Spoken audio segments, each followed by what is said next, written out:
دې کې به تاسو دام کتلې د نن سبا په ډیجیټل میډیا د افغان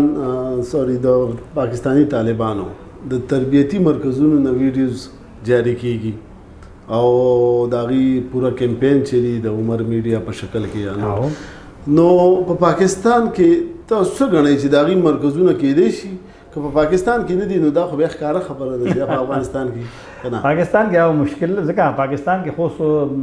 هغه په خوا پشان نه دی ولا کدا غي په کنټرول کې ده نه تا معلوم دي ځکه خو پاکستان چې اپریشن کې نه غوي چې انټيليجنس بیسډ اپریشن معلومات په بنیاد هر کله جدي معلومات تر راسه کې چې بده پلاني ځای کې په شمالي وزیرستان کې پلاني کور کې دي پلاني ځای کې دي نو بیا دي چاپا وای مخپا کې خطر پتا و چې باجوړ لای کنټرول کې سوات غي نیولیو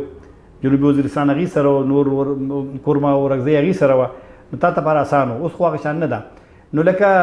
دغه پاکستانیان وای کنه چې دا ارس جديد غي نظام ټول هغه په افغانستان کې او ما خبر بارو چې هغه خو نه مني لیکن د میډیا چلوړو د پاره د ډیر لپاره خو یو ډیر خوندي یو محفوظ ځای پکار دی انساني وسایل پکار دي ټکنالوژي پکار ده انټرنیټ پکار دی نو دا خو په غرونو کې نه کیږي او دا خو مطلب زه ما څه معلومات نشته چې په کوم ځای کې دي تاسو وایي چې موږ ته علم نشته خو تاسو ماشاءالله څېړنکار تاسو ډېر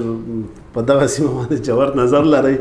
اس تاسو چې غالب ګمان کم دی نو هغه څه دی په دونه پوهیم چې پاکستان کې دا کار آسان نه دی دا پاکستان کې نشي کېدی ځکه چې دلته اوس ټي ډي پي سره هغه رنګ ځایونه نشته چې ته پکې یو پورا د میډیا سیستم وچلې